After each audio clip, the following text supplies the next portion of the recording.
আসলে মানুষের এক সেকেন্ডেরও ভরসা নাই।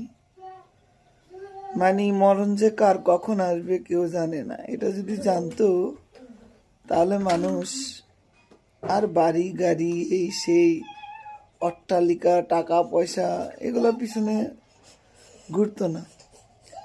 সুস্থ মানুষ, মানে আমার বোনের শ্বশুর মারা গেল, সকালে সুস্থ মানুষ উঠলো, অজু করলো, নামাজ পড়লো, হঠাৎ মারা গেল। মানুষের আসলে কবে যে মরণ আসবে, কখন এই দুনিয়া ছেড়ে চলে যেতে হবে কেউ জানে না। জানলে এত কিছু মানুষ করতো না, ঝগড়া বিবাদ জায়গা জমি এই সেই নিয়ে। মানুষ আসলে কেউ মারা গেলে আমরা এই চিন্তাগুলো খুব করি, কিন্তু মানে আবার ভুলে যাই কয়দিন পরে।